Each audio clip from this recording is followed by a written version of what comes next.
ಬಿಜೆಪಿಯ ವಿಪಕ್ಷ ನಾಯಕ ಛಲವಾದಿ ನಾರಾಯಣಸ್ವಾಮಿ ಕಾರಿಗೆ ಕೈ ನಾಯಕರು ಮುತ್ತಿಗೆ ಹಾಕಿದ್ರು. ಖರ್ಗೆ ತವರಿನಲ್ಲಿ ಅಂದರೆ ಕಲಬುರಗಿಯಲ್ಲಿ ಕಮಲ ಕಲಿಗಳು ಒಂದು ಕಡೆ ರಣಕಹಳೆಯನ್ನು ಮಾಡ್ತಾ ಇದ್ದಾರೆ. ವಿಧಾನ ಪರಿಷತ್ನ ವಿಪಕ್ಷ ನಾಯಕ ಛಲವಾದಿ ನಾರಾಯಣಸ್ವಾಮಿ ಕಾರಿಗೆ ಮುತ್ತಿಗೆ ಹಾಕಿದ್ರು. ಖರ್ಗೆ ತವರು ಅಂದರೆ ಕಲಬುರಗಿಯಲ್ಲಿ ಮುತ್ತಿಗೆಯನ್ನು ಹಾಕಿದ್ರು. ಅದಕ್ಕೆ ಈಗ ಕಮಲ ನಾಯಕರು ಕೆಂಡಮಂಡಲರಾಗಿದ್ದಾರೆ, ರಣಕಹಳೆಯನ್ನು ಊದಿದ್ದಾರೆ. BY ವಿಜಯೇಂದ್ರ, R ಅಶೋಕ್ ನೇತೃತ್ವದಲ್ಲಿ ಕಲಬುರಗಿ ಚಲೋ ಮಾಡ್ತೀವಿ. ಕಲಬುರಗಿ ಜಿಲ್ಲಾಧಿಕಾರಿ ಕಚೇರಿ ಮುಂಭಾಗ ಒಂದು ಕಡೆ ಪ್ರತಿಭಟನೆ. ವಿಧಾನ ಪರಿಷತ್ನ ವಿಪಕ್ಷ ನಾಯಕ ಛಲವಾದಿ ನಾರಾಯಣಸ್ವಾಮಿ ಅವರು ಅನೇಕ ಕಾಂಗ್ರೆಸ್ನ ನಾಯಕರಿಗೆ ಟಕ್ಕರ್ ಕೊಡುವ ನಿಟ್ಟಿನಲ್ಲಿ, ಏನೇ ಆದರೂ ಕೂಡ ಛಲವಾದಿ ನಾರಾಯಣಸ್ವಾಮಿ ಅವರು ಒಂದಿಷ್ಟು ಟಾಂಗ್ ಕೊಡುವ ನಿಟ್ಟಿನಲ್ಲಿ ಇತ್ತೀಚೆಗೆ ಮುಂಚೂಣಿಗೆ ಬರ್ತಾ ಇರ್ತಾರೆ. ಅದರಲ್ಲೂ ಒಂದಿಷ್ಟು ಮಲ್ಲಿಕಾರ್ಜುನ್ ಖರ್ಗೆ ಅವರ ತವರು ಜಿಲ್ಲೆ ಕಲಬುರಗಿಯಲ್ಲೂ ಕೂಡ ಅವ್ರ ಕಾರಿಗೆ ಮುತ್ತಿಗೆಯನ್ನು ಹಾಕಿದ್ರು.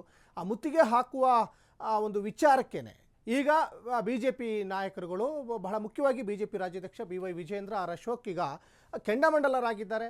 ಮತ್ತೊಂದು ಕಡೆ ಕಲಬುರಗಿ ಜಿಲ್ಲಾಧಿಕಾರಿ ಕಚೇರಿ ಮುಂಭಾಗ ಪ್ರತಿಭಟನೆ ಮಾಡ್ತಾ ಇದ್ದಾರೆ. ಛಲವಾದಿ ನಾರಾಯಣಸ್ವಾಮಿಗೆ ಘೇರಾವ್ ಹಾಕಿದ ವಿಚಾರ. ವಿರೋಧ ಪಕ್ಷದ ನಾಯಕರನ್ನ ಶಾಡೋ CM ಅಂತಾರೆ. ವಿರೋಧ ಪಕ್ಷದ ನಾಯಕರನ್ನ ಶಾಡೋ CM ಅಂತಾರೆ. ಛಲವಾದಿ ಮೇಲೆ ದೌರ್ಜನ್ಯ ಮಾಡೋದು ಸರಿನಾ? ಇದು ಕಮಲ ಕಲಿಗಳ ಪ್ರಶ್ನೆ, BJP ನಾಯಕರ ಪ್ರಶ್ನೆ. ಗೂಂಡಾಗಿರಿ ಮಾಡೋದಲ್ಲದೆ ಸಮರ್ಥನೆ ಕೂಡ ಮಾಡ್ಕೊಳ್ತಾ ಇದ್ದೀರಾ ನೀವು. ಕಲಬುರಗಿಯಲ್ಲಿ ಪ್ರಿಯಾಂಕ್ ಖರ್ಗೆ ವಿರುದ್ಧ MLC CT ರವಿ ವಾಗ್ದಾಳಿಯನ್ನು ಮಾಡಿದ್ದಾರೆ.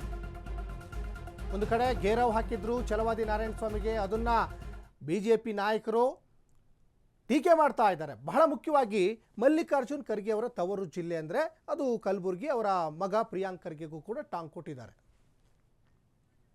ನಿಮಗೆ ಧೈರ್ಯ ಇದ್ದಿದ್ರೆ ಪ್ರಶ್ನೆ ಮಾಡ್ತಿದ್ರಿ, ಧೈರ್ಯ ಇದ್ದಿದ್ರೆ ಮಾತಾಡ್ತಿದ್ರಿ, ಧೈರ್ಯ ಇದ್ದಿದ್ರೆ ವಜಾ ಮಾಡಿ ಅಂತ ಕೇಳ್ತಾ ಇದ್ರಿ.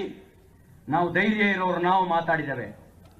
ನಾವು ನಿಜವಾಗ್ಲೂ ಕೂಡ ಅಂಬೇಡ್ಕರ್ ಕೊಟ್ಟ ಸಂವಿಧಾನದ ಪ್ರಕಾರ ಹುಲಿಯಂತೆ ಗರ್ಜಿಸೋರು ನಾವಿದ್ದೇವೆ. ಮಾತೇ ಆಡದೆ ಬಾಯಿ ಮುಚ್ಕೊಂಡಿದ್ದವರು ನೀವು. ಜನ ತೀರ್ಮಾನ ಮಾಡ್ತಾರೆ ಹುಲಿ ಯಾವುದು ಇಲಿ ಯಾವುದು ಅಂತ ಹೇಳಿ.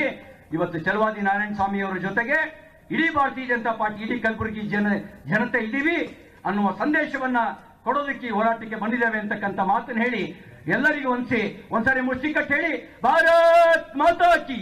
ನಿಮಗೆ ಧೈರ್ಯ ಇದ್ದಿದ್ರೆ ಪ್ರಶ್ನೆ ಮಾಡ್ತಿದ್ರಿ, ಧೈರ್ಯ ಇದ್ದಿದ್ರೆ ಮಾತಾಡ್ತಿದ್ರಿ, ಧೈರ್ಯ ಇದ್ದಿದ್ರೆ ವಜಾ ಮಾಡಿ ಅಂತ ಕೇಳ್ತಾ ಇದ್ರಿ. ನಾವು ಧೈರ್ಯ ಇರೋರು ನಾವು ಮಾತಾಡಿದ್ದೇವೆ.